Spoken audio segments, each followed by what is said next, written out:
Amahoro amahoro kuri mwese nshuti za Waka Waka podcast, ndabaramukije cyane. Uyu munsi amabarura ya UN aragaragaza ko muri Gaza hamaze gupfa abana ibihumbi birindwi. Ni mu bihumbi 16 birimo kubarurwa na UN cyangwa se bitangazwa na Hamas, ariko mu by'ukuri abasesenguzi baravuga ko iyi mibare irenga cyane. Ni mu gihe abanya-Israel rero bakomeje no gufata amavideo nge nakwita ateye isoni ku gisirikare cyitwa igisirikare cy'umwuga, igisirikare bitirira igihugu cya demokrasi, igisirikare bitirira igihugu cy'uburenganzira bw'ikiremwa muntu. Video barimo gufata ahangaha muri Gaza nta soni bagira, aba basirikare ba Israel nta soni bagira, nta bumuntu. Tugiye kubigarukaho turebe ubunyamaswa bukomeje gukorerwa ahangaha muri Gaza. Nanabibutse ko muri iyi podcast turi kumwe na KDB badufitiye ibinyobwa byiza cyane, badufitiye whisky nziza cyane, bakatugirira dry gin nziza cyane, bakatugirira vodka nziza cyane. Ibi byose bikaba biri mu macupa wakwishimira gutereka imbere yawe. Bakatugirira kandi icupa rya litiro 3 rya red wine, bakatugirira icupa rya litiro 3 rya white wine. Nge numva ko ni igihe cyo kuva kuri bwa buyoga bw'amafuti bamaze iminsi batwereka hirya no hino, tugahesha agaciro amafaranga yacu twinywera ibinyobwa bya KDB rero ushatse kuyirangura wahamagara kuri 0788505088. Ndasubiramo 0788505088, ubundi ubuzima bukaryoha.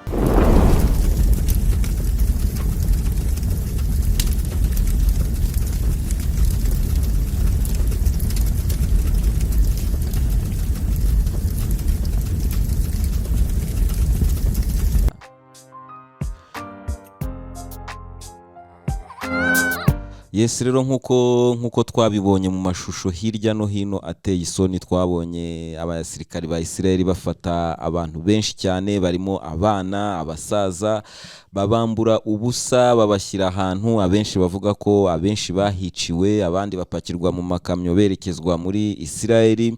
Akaba ari ahantu haturikijwe amazu menshi cyane arimo imiryango y'abantu. Nabonye umusirikari wa Israel arimo kugusobanura uburyo bafasha abantu bakabafungirana mu nzu bagahita barohamo ibisasu. Nawe byamurenza, ari umusirikari wa Israel ubona ko nawe atemera ibyo bintu, ameze nkaho arimo kugaya bagenzi be ibyo bakoze. Ariko nkuko nari mbivuze ntangira iki kiganiro, abasirikari ba Israel bimaze kugaragara ko nta soni bagira, nta bumuntu bagira.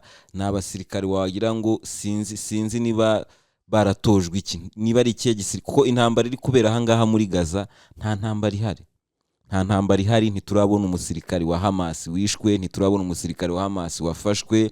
Izo bita ngo centre de commandement, aba banya-Israel Derizeristman akomeje kugenda agaragaza, nta kimenyetso na kimwe kigaragaza ibyo bintu.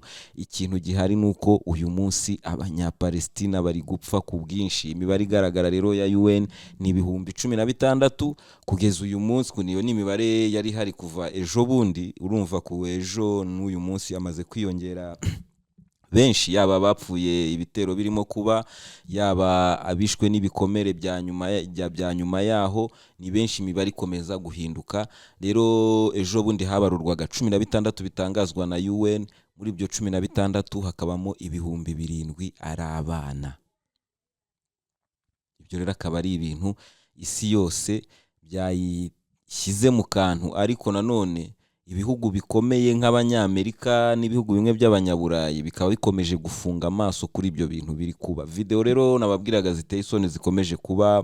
Hari video hano ntabwo twazishyiraho, of course murabizi, harimo zimwe zitari nziza gushyiraho, hari n'izindi zishobora kutubera ikibazo kuzishyiraho. Gusa izo video zikomeje gusirikira ahantu henshi cyane.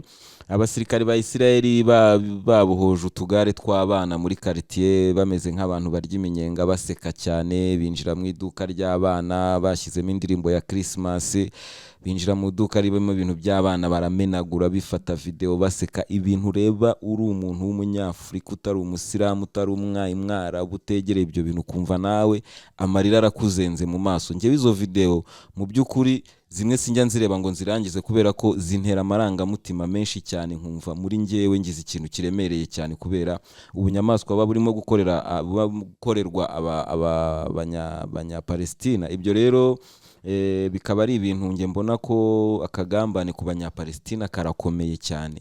Ubushize nababwiraga impamvu Israel isa naho ifite mu mufuka ibi bihugu by'abanyaburayi, ibihugu by'abanyamerika na za Canada, isa naho bifite mu mufuka ibyo yakora byose bazakomeza kuyisapotinga no kuyibikoresho, kubera ko ibi bihugu byose ni nkaho biyobowe n'abanya-Israel. Ubushize nababwiraga ko mu nteko ishinga amategeko y'Abafaransa 60% nta bantu bafite double citizenship, n'Abafaransa bakaba n'abanya-Israel 60% mu nteko. Murumva ko ibyemezo byose bizaca mu nteko ni ibyemezo bisa naho ari ibyemezo by'abanya-Israel. Mu bihugu byose bya hano mu Burayi, ibihugu biyobowe n'abanya-Israel ni byinshi cyane. Ejo bundi nabonaga interview ya Anthony Blinken, uyu nguyu w'ububanyi n'amahanga w'abanyamerika, avuga uburyo sekuru yitabye Imana muri Holocaust, uburyo umuryango we nyine ari Abayahudi barokotse jenoside y'Abayahudi yakozwe n'Abanazi. Ibyo byose rero bikakwereka ko nawe muri we ni umuzayoniste, ari kumwe na ba Netanyahu muri iki kintu cyitwa gukora Israel no kwirukana abanyapalestina no kubica bose bakavaho kugira ngo buriya butaka bwose bube ubw'abanya-Israel. Rero ibyo ngibyo akaba ariyo ntambara iriho uyu munsi, niyo ntambara iriho uyu munsi. Israel irashaka uburyo yakura abanyagaza hariya, akaba ariyo ihafata, hakaba muri Israel. Ibyo ngibyo rero nizo propaganda zagiye zitangira zo gushaka kubimurira muri Sinai, ahangaha muri Egypte. Twagiye tubona n'ibibazo byagiye bibazwa ababami bo muri za Qatar no muri za Arabia Saudite, bababaza niba biteguye kwakira abanyapalestina, bagasubiza ko ntabwo biteguye kwakira abanyapalestina kubera ko abanyapalestina bagomba kuguma iwabo, kandi ko nabo batiteguye gukorana n'umuntu uwo ari we wese ufite iyo politiki. Rero ni ibintu bigaragaza ko iki kibazo ni ikibazo kizakomeza gukomera, isi izakomeza guhumiriza kubera ko super powers nyine bari ku ruhande rwa Israel, ariko siko bizahora. Njya mbibabwira ko Israel ntabwo izatsinda iyi ntambara. Israel ntabwo izatsinda iyi ntambara. Ntushobora gukora buriya bwicanyi, uri proud kuriya isi yose ireba uvuge ngo ni ibintu uzabana nabyo ugira amahoro imyaka n'imyaka. Israel iritegurira ikintu kitari cyiza, kubera ko urebye ukuyeho nk'ahangaha muri Amerika, ukuyeho inzego za politike cyangwa se ahangaha mu Burayi ukareba imyigaragambyo ishyigikira abanya-Israel n'imyigaragambyo ishyigikira abanyapalestina, ntaho bihuriye. Kandi noneho ikintu gihangayikishije aba banyaburayi n'abanyamerika nuko propaganda zose bakoze, monopoli bari bafite muri media, icyo kintu uyu munsi ntacyo bafite, biri gutuma urubyiruko ruzamuka ruzi ukuri kw'ibiri kuba muri iyi myigaragambyo yose biri kuba hirya no hino. Urubyiruko nirwo ruri imbere. Icyo rero ni ikintu gihangayikishije cyane system isanzwe iyoboye isi, kubera ko ibishaka ko tutamenya ukuri. Niyo mpamvu hari za media zikomeye nka za BBC. Mvuze BBC nibuka video BBC ya postinze, nayibonye kuri TikTok ya BBC. Nayibonye kuri TikTok ya BBC bagaragaza umwongereza wapfiriye muri Gaza mu cyumweru gishize, w'umusirikare w'umunya-Israel. Bavuga uburyo yari umuntu mwiza, bavuga uburyo nyine bavuga ibintu yakundaga byose, bavuga ibintu byinshi cyane, bavuga ibintu byinshi cyane nka kwa kundi nyine bavuga ibintu byiza ku muntu wapfuye. Ariko uyu mwongereza ni umunya-Israel wari waragiye, wahise ataha kugira ngo ajye kuri operation ahangaha, cyangwa se ajye ku ntambara ahangaha muri Gaza, yicwa na Hamas. Ubu arimo aragaragazwa nk'intwari, nka victim, bashyiraho ibyo yakundaga n'ibiki, ariko ugiye muri comment z'iyo video hasi niho hari ukuri. Kubera ko wenda njyewe hano simvuze ngo ni byiza ko uwo mwana, nawe ni umwana muto, ariko wari urimo propaganda mbi, nicyo kintu navuga. Kandi ikindi, yaza kuba ari umwongereza w'umunyapalestina watashye muri Palestina gushyigikira Palestina, uyu munsi ntago BBC yari kumushyiraho gutyo nk'umuntu w'intwari, nk'umuntu wari mwiza wakoraga ibyiza, bari kumushyiraho nk'umuteroriste. bari kumwita umuteroriste. Ibyo rero nibyo bintu ndimo kubabwira. Media yose aba banyamerika na system yari isanzwe iyoboye isi nta control bagifite, kubera ko mujya mumbwira hano mukambwira muti uri umunyamakuru, ujye ugerageza kuba ku mpande zombi, nkababwira ko ntari umunyamakuru. Njye wini podcast yanjye mvugaho ibintu uko mbyumva, sindi umunyamakuru, sinizi itangazamakuru. Ikindi kandi nababwira nuko uko kuri ibitangazamakuru birimo gucamo ni ibitangazamakuru byigenga. Ibitangazamakuru byigenga ni ibihe? Ni WhatsApp yawe, ni Instagram yawe, ni Facebook yawe, ni TikTok yawe. Ni ukuvuga ngo buri muntu wese kuri uyu munsi wa none mu buryo bumwe cyangwa ubundi ufite ibitangazamakuru. Ushaka nawe wakwitwa umunyamakuru, kuko ibyo utangaza kuri WhatsApp yawe, ibyo utangaza kuri Facebook yawe, ibyo utangaza kuri Instagram yawe. Njyewe nuko uyu munsi noneho mfite na podcast nshobora gutangariza, nshobora kuvuga mu buryo burambuye nkababwira ibintu uko mbitekereza. Izo zose ni media. Media iri mu buryo bwinshi, hari amateleviziyo, hari ibinyamakuru byandika, newspapers, ariko hariho nizo social media. Niyo mpamvu zitwa media. Twese mu buryo bumwe cyangwa ubundi kuri uyu munsi dutangaza amakuru. Ari nayo mpamvu uyu munsi intambara ya Gaza, uburenganzira bw'abaturage bo muri Gaza iri kurwanwa n'abaturage ku giti cyabo, batari abanyamakuru, badakorera ibitangazamakuru, ahubwo bari gukoresha ibitangazamakuru byabo bigendana. Uyu munsi umuhanzi arasohora indirimbo. Kera umuhanzi yasohoraga indirimbo akajya kuri radio agasaba abanyamakuru kuyikina kugira ngo abantu bayimenye, ibintu nk'ibyo ngibyo. Ariko uyu munsi urasohora indirimbo, abantu bakayipostinga kuri social media zabo, indirimbo ikarushaho kumenyekana. Kubera iki? Kubera ko izo nazo ni media mu buryo bumwe cyangwa ubundi. Nawe uri umunyamakuru, rero ntukanyita umunyamakuru ngo wibagirwe ko nawe ku rundi ruhande nawe uri umunyamakuru. Twese dutangaza amakuru, kereka utaba kuri izo mbuga nkoranyambaga. So rero icyo ngicyo nicyo kiri gutsinda system y'ikinyoma yari imaze iminsi iyoboye isi. Niyo mpamvu Colin Powell yagiye muri UN akagaragaza tibe irimo ngo sample ya chemicals ntuza yararimo gukora, cyangwa se ya nuclear ntuza Saddam Hussein yarari gukora, bikaba byari ikinyoma. Media zose zikabikina nk'ibintu by'ukuri, bikavamo isenywa rya Iraq ikaba imeze uburyo imeze uyu munsi, cyari igihugu kiri mu bihugu bikomeye ku isi, biturutse ku kinyoma cyahimbwe n'abanyamerika kigacishwa muri izo media. Mujya mubona uburyo abanya-Israel bakora mistake muri propaganda zabo, ariko uburyo bino binyamakuru bita bijumpinga kuri ya propaganda bikayigaragaza nk'inkuru y'ukuri. Ariko bya binyamakuru nababwiye byigenga byacu abaturage nibyo biza bigatanga fact, bigatanga n'ingero zigaragaza ko ibyo binyamakuru byabeshye hano na hano na hano na hano.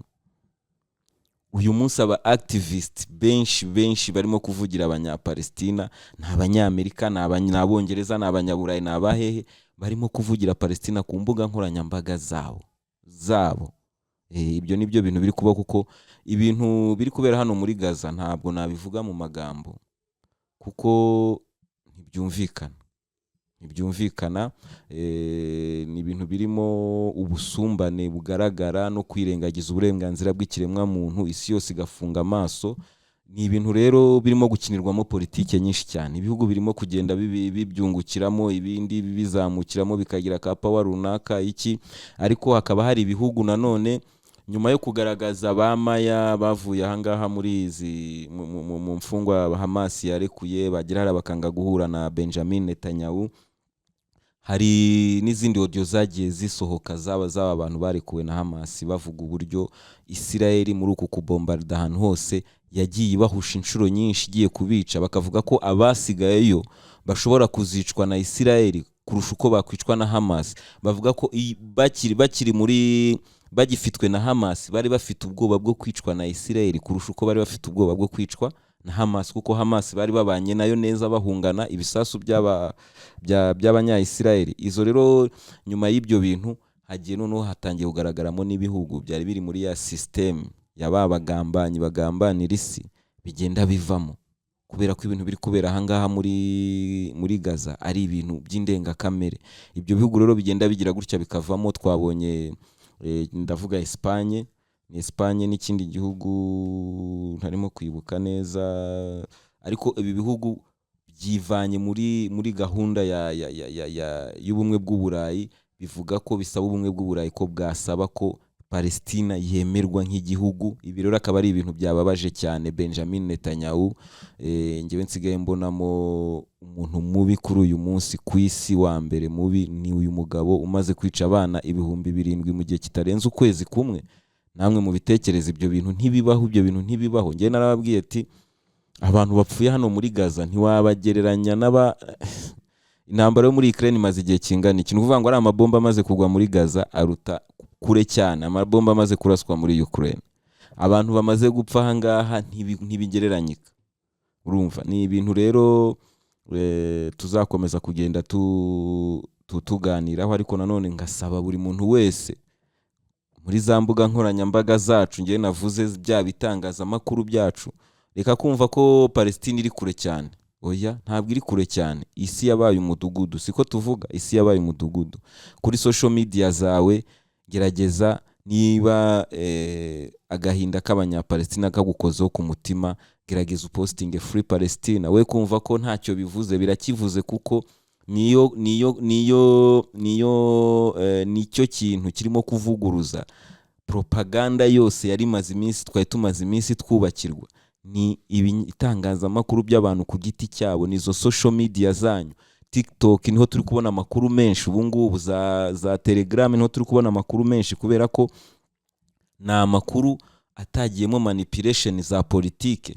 So wowe kuri social media yawe ugize gutyo ugashyiraho Free Palestina, ukagaragaza agahinda kari muri Palestina, ukagaragaza ibibi barimo gukorerwa, ubugize uruhare rwawe mu kuba wahagarika genocide, ubugize uruhare rwawe mu kurwanya genocide. Noneho bikazaba wowe waragize uruhare rwawe, kuko nta mbunda ufite, nta bundi bushobozi wagira. Ariko icyo bita kuvugira abanya-Israel ku buryo ku isi yose aho bafunguye izo mbuga nkoranyambaga bakabona Free Palestina, bakabona ko igihe cyo kugambanira abantu cyarangiye. Niyo mpamvu dufite ama podcast.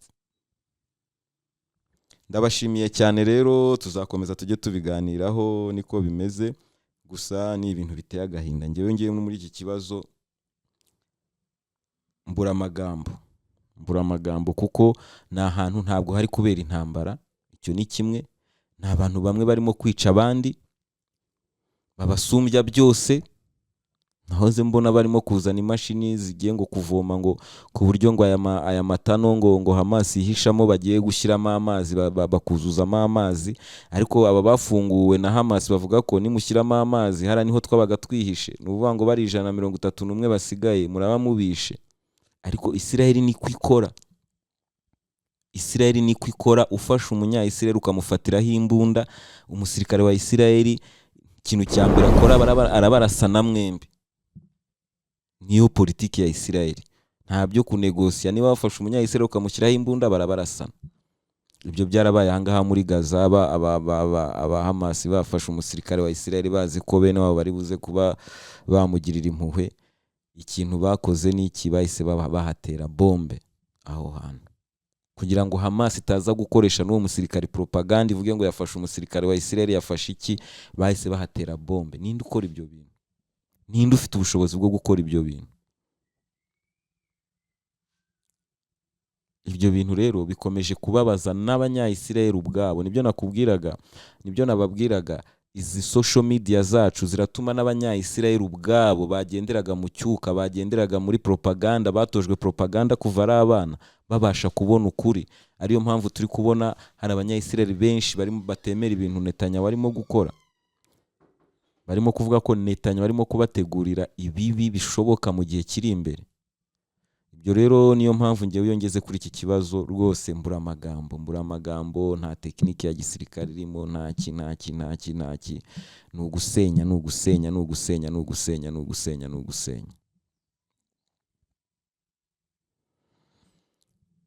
Murakoze rero. Iyi ni Waka Waka podcast. Amahoro kuri mwese. Dukomeze dusengere umwana w'umunya-Palestina umerewe nabi n'ibisasu by'abanya-Israel.